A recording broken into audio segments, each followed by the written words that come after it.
Oi,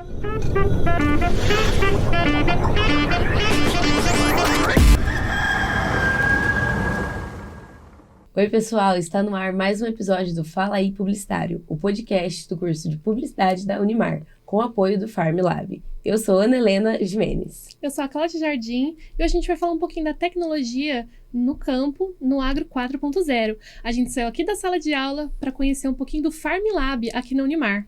Oi galera, eu sou o Lucas Palu, eu estive lá e pude ver um pouco de perto o funcionamento do drone na lavoura de milho e foi incrível poder ver isso pessoalmente, né? E para ajudar um pouco a gente nesse assunto, nós trouxemos aqui hoje o engenheiro Fernando Mendonça, que além de engenheiro também é empresário e professor na FATEC de Pompeia. Seja muito bem-vindo, Fernando.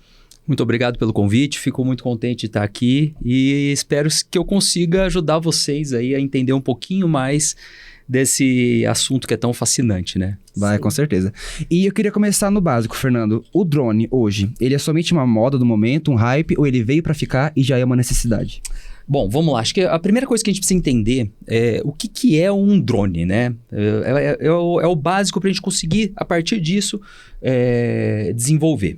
Bom, o drone, na minha concepção, no meu olhar, ele é só um veículo. É só um veículo que vai transportar o equipamento principal, né?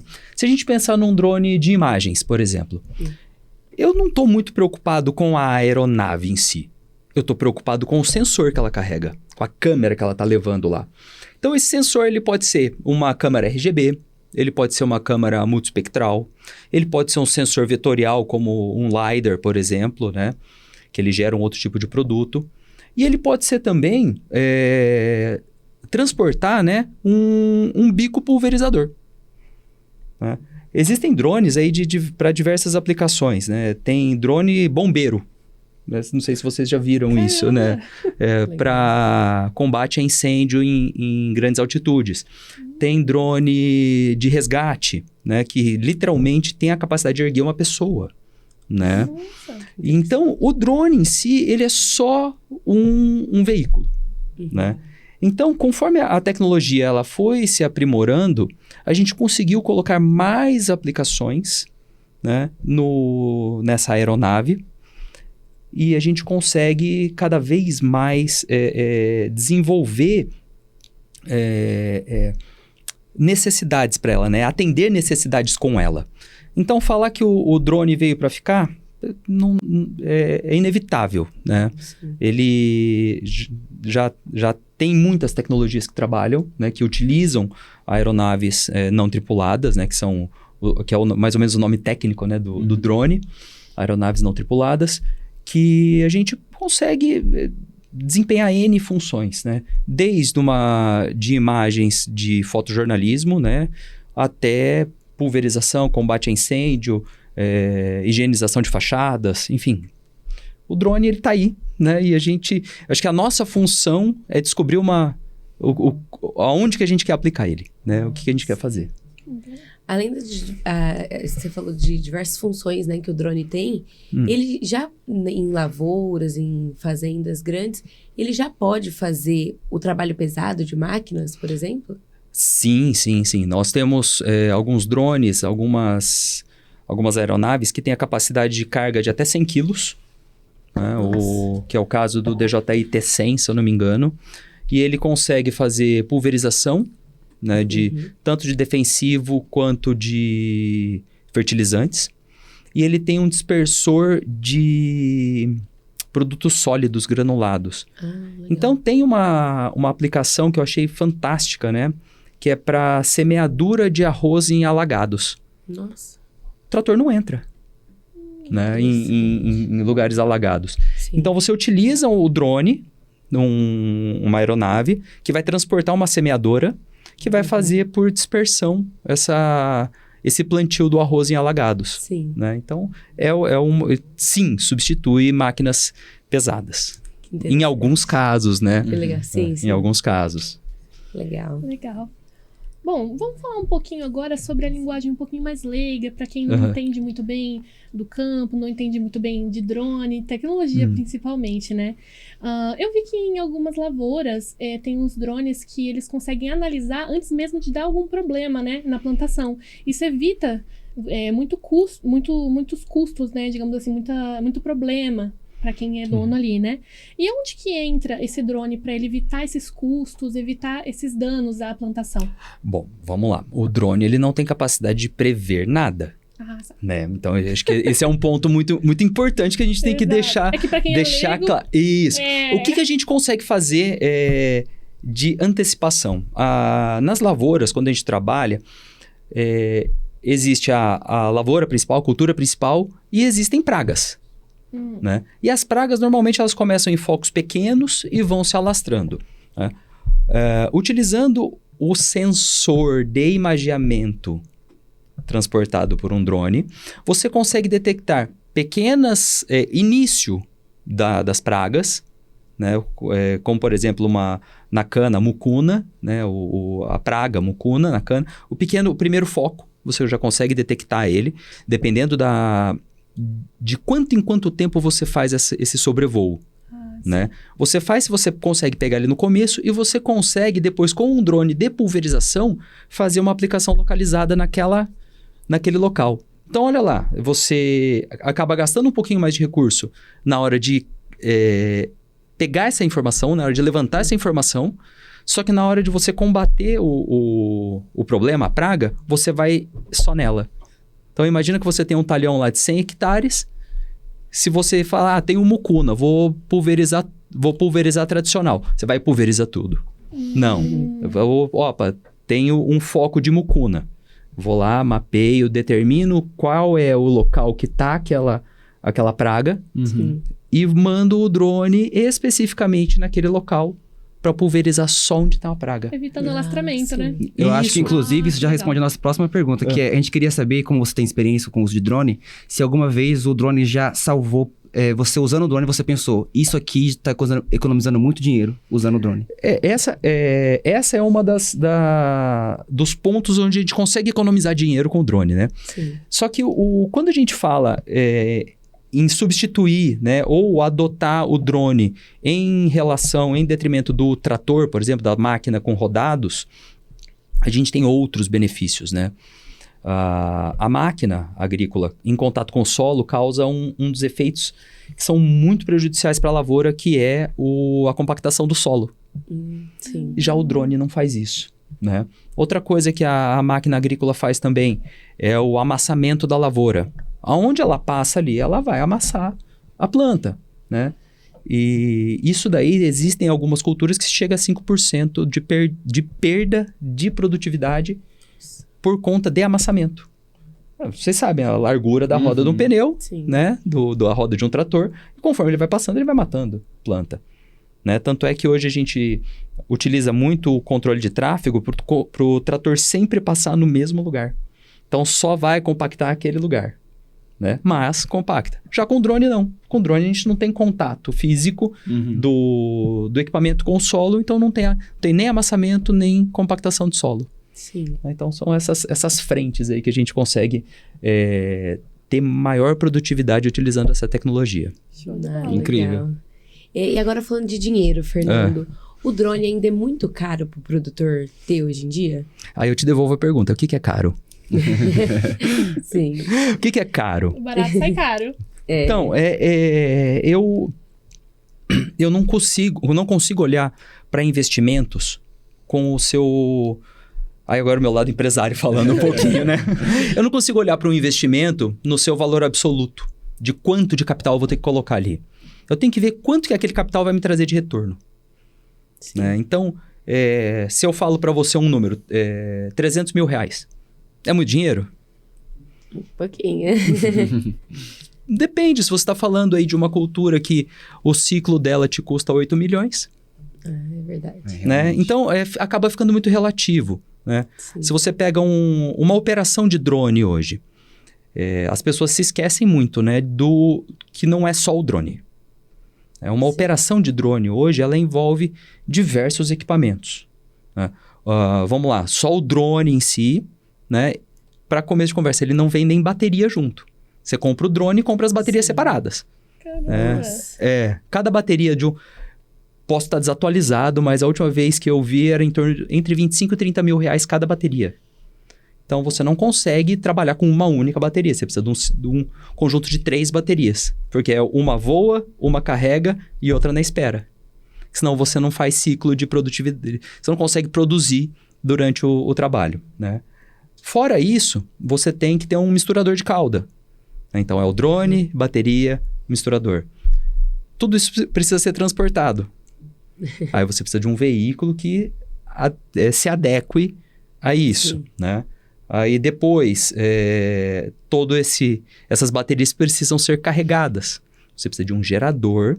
Ah, mas não é um geradorzinho desse comum, é um baita de um gerador. Sim. Né? Um gerador de alta capacidade que vai conseguir tocar a recarga dessas baterias. Né? Então, tudo isso acaba agregando custo. Tá? Falar o valor só do drone, ele acaba ficando, entre algumas aspas, barato. Sim. Tá? Mas se a gente for comparar toda essa operação de drone com, por exemplo, uma pulverizadora de mercado, né? A gente pode falar marca aqui? Pode? Tá, vamos falar uma que a gente tem acesso aqui, a Uniport, uma 3030. Ela custa 2,5 milhões de reais. Patrocina a gente. Então, se a gente for fazer a comparação entre as tecnologias, o drone sai barato, mas se você for tirar esse dinheiro do bolso e colocar, é muito dinheiro. Sim. Né? Então, a gente tem que ver sempre... É o que eu falo, né? R$10 mal gasto é caro. Exatamente. R$1 milhão bem gasto é barato. Uhum. Exato. Eu acho que é muito da cultura de querer precificar o trabalho e também as coisas que as pessoas vendem, né? Uhum. Tipo o drone ou o trabalho o serviço que você presta, né? Inclusive, vamos falar um pouquinho disso agora. A gente tem o valor, né? Que você tem em cima disso. Não é só o custo o preço que você cobra para ir lá e fazer o seu trabalho. Mas também todo o valor que você agrega. Evitar perdas, evitar dor de cabeça. Isso tudo coloca um valor no seu serviço. E fala pra gente, vale a pena comprar ou contratar um serviço para esse tipo de situação? Bom, depende de muitos fatores, né? O primeiro deles, qual é o tamanho da tua área?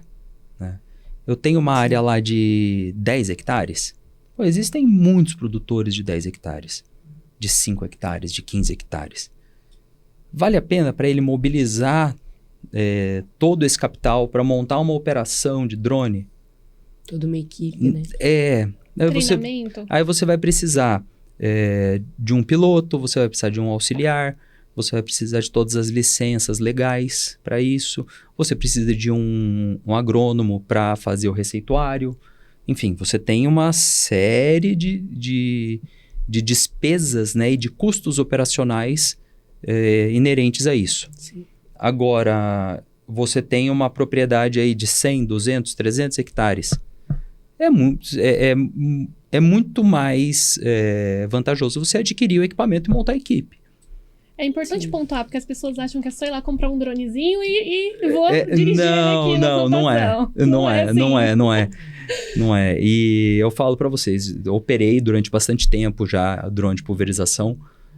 É uma operação tensa, porque você está com um equipamento ali que pesa, carregado, ele está pesando quase 60, 70 quilos.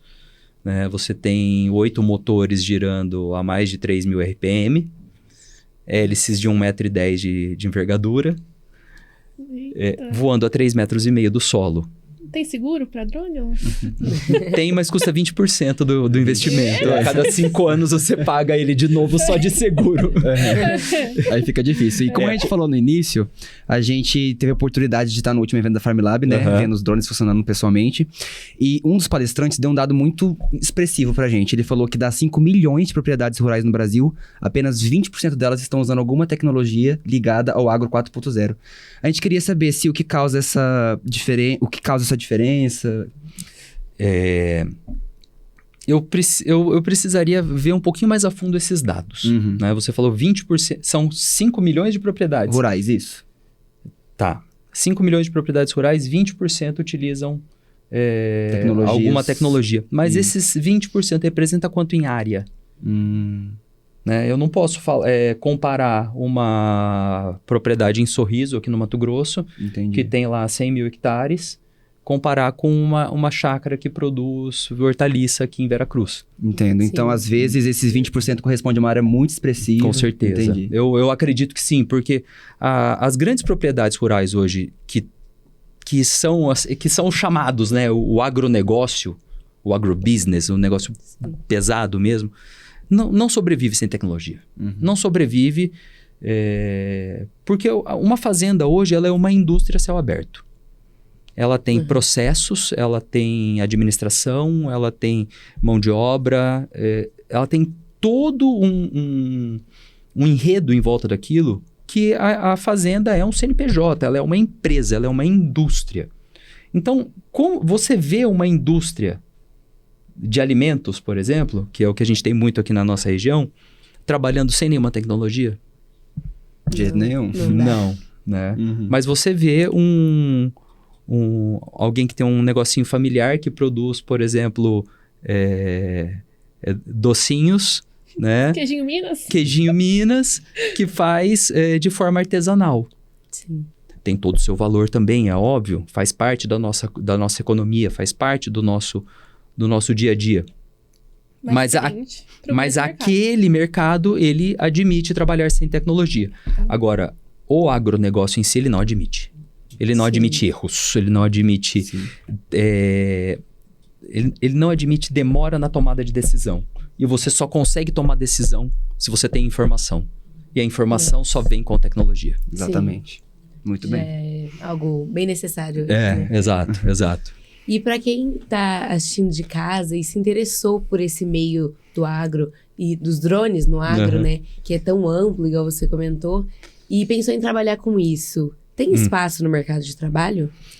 Tem espaço, mas eu converso muito com meus alunos sobre isso, né? Aí, professor, eu quero comprar um drone para começar a prestar serviço. Tá, vamos lá, que drone você está pensando? Sim. Né? Eu quero comprar um drone de imagem. Legal. Tem esse no mercado. Ou se você quiser entrar no site chinês aí da vida, você compra essa peça e você monta na tua casa o drone. Legal. É possível. Eu já montei um drone assim. Funcionou muito bem? Não, mas montei. Sim. Você compra os motorzinhos, as peças, a câmera lá, você faz. É possível. Tá? Os dois vão entregar o mesmo produto para você no final. Aí agora a questão é o seguinte: o que esse produto que você vai gerar com o drone vai entregar de valor para o teu cliente? Sim. Tá? Porque você pegar um drone hoje que custa, sei lá, 6, 7, 8 mil reais. Drones baratos, tá? Mais uma vez, estou falando de equipamentos profissionais. Equipamentos voltados para público profissional. Sim. Né? Você pega um drone desse, tem softwares livres hoje, você faz um mapeamento. Legal. O que esse mapeamento vai agregar para o seu cliente? Você vai conseguir vender esse trabalho? Né? Porque muitas vezes você pensa no drone como uma solução, já como produto final. Mas ele não é o produto final. Ele é uma ferramenta para você produzir o seu trabalho. Né? Ele não é necessariamente produto final. Se a gente for falar de produto final, a gente vai lá para a área lá da cartografia, que é a minha área de formação, e é onde a gente gera, numa disciplina específica lá, que é a aerofotogrametria. Aí, lá sim, o objetivo final é você entregar uma imagem. Sim. Né? Uma imagem ortorretificada, enfim, toda a parte técnica disso. Né? Mas o que eu vejo hoje quando vem alguém me fazer essa pergunta? A pessoa olha o drone e acha bacana aquele tipo de trabalho. E eu acho também. Né? É algo muito... remete pra gente, né? De onde vem o drone? Buscar um pouquinho lá atrás. O drone é uma vertente do aeromodelismo. E o aeromodelismo é o quê? É um hobby. É um brinquedo. Sim. Então, olha que coisa bacana, né? A gente traz um hobby, traz um brinquedo para uma área profissional. E isso motiva muito a gente a querer aquilo. Agora, não adianta nada você não ter um produto para entregar a partir daquilo. Agora, se você tem um produto você tem o cliente para aquele produto, você vai ter muito espaço. Tá? A diferença hoje está em qual é o produto que você vai entregar, qual é o seu diferencial. E para poder trabalhar com isso, qual é o tipo de profissional que tem que estar no mercado? Bom, para fazer aerofotogrametria, que é mapeamento para entregar produtos cartográficos, né, você precisa ter uma formação ou em agrimensura ou em cartografia. Não existe outro profissional que tenha habilitação para fazer mapeamento que não seja esses dois, mapeamento com aerofotogrametria, que não sejam desses dois profissionais. Né? Agora, qualquer profissional da área de agronomia, agricultura de precisão, ele pode utilizar um drone, gerar uma imagem e utilizar os subprodutos dessa imagem para gerar produto, para gerar conhecimento. Né? Então, isso é o que está sendo mais utilizado hoje em dia. Né? O profissional tem lá, ele presta uma consultoria em pragas, por exemplo, né? Para defensivos. Ele vai, levanta o drone dele, faz um mapeamento, detecta as pragas, entrega aquele produto. Ó, estou entregando aqui os perímetros onde a gente tem praga. E o produto que você vai usar é esse aqui, ó. Sim. Né? Aí a gente tem mercado. Né? Agora, só comprar um drone e se jogar no mercado, eu acho arriscado. Sim. Fernando, então, com base nas nossas pesquisas, a gente viu que os drones, eles emitem um certo nível de radiofrequência. E isso, relacionado à conexão de internet, principalmente para quem mora no interior, afeta alguma coisa, né? Que é regado de lavouras. Isso afeta de alguma forma? Não. O que a gente tem é o seguinte, o drone, ele é uma aeronave conectada via link de rádio com uma controladora, né? O controle dele. Esse é um rádio HF comum, né? E a Anatel regulamenta isso. Então, você pega nos drones, os que são regulares, né? Que entraram de forma correta no Brasil, tem lá o selinho da Anatel. Então, isso não gera nenhum problema, não. Então, ninguém precisa ficar preocupado. Desde que o seu drone seja regulamentado, esteja inscrito na Anatel, tenha o selinho lá, não vai causar nenhum problema. Aproveitando esse gancho, só para terminar, finalizando, a gente viu um dado do Drone Show 2025, que é uma feira especializada, né? Das 35... Estive lá o ano passado. Que bom. Bem bacana. Das 35 mil drones em atividade no ano passado, apenas 2.618 aeronaves estavam devidamente cadastradas no Ministério da Agricultura. A gente queria saber o que causa essa discrepância tão grande. É uma certa burocracia? Tem algum valor envolvido? É burocrático. Burocrático? É bem burocrático. Infelizmente, o que a gente mais vê hoje são operações ilegais de drone. Infelizmente, a gente vê muito isso. Quando a gente vê esse número, a gente imagina mesmo, porque é um número bem... É bem grande. Na época que eu trabalhava com pulverização, eu busquei como cliente algumas grandes empresas, né? E essas empresas, elas pedem, assim, de cabo a rabo, toda a legislação para você entregar. E a maior reclamação do cliente era que eles não estavam conseguindo fornecedor para esse tipo de trabalho. Porque ninguém conseguia atender tudo que se exigia. Que pela lei é o básico, né, ali? É o que eu falo, não adianta nada você só comprar o equipamento e não se cercar de todas o aspecto legal. Né? Hoje em dia é complicado, até para você fazer um voo recreativo, você precisa de uma autorização da ANAC, por exemplo. Então, não adianta nada. Comprou o equipamento e querer levantar voo, você vai arrumar problema para a cabeça. Sim. Fernando, primeiramente, muito obrigado por ter aceitado estar aqui com a gente hoje, ter passado um pouquinho do seu conhecimento, que eu sei que é enorme, mas no nosso tempo poderia dar mais, mas infelizmente não dá.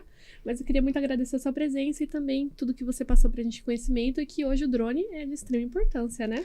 Eu que agradeço o convite, fiquei honrado em poder estar aqui com vocês. Adoro esse bate-papo, adoro falar sobre esse assunto que há muitos anos já eu trabalho com isso e a paixão por isso ainda não cessou, né? E poder passar um tempinho aqui com vocês compartilhando isso é muito prazeroso. Eu que agradeço Prazer o é convite. todo nosso, Fernanda. E deu pra ver, né, pessoal, que o drone não é mais futuro, já é presente no agro. E para você que ficou até aqui com a gente, não esquece de dar um joinha e seguir as redes do Fala aí Publicitário, no YouTube e no Instagram. Valeu, até a próxima.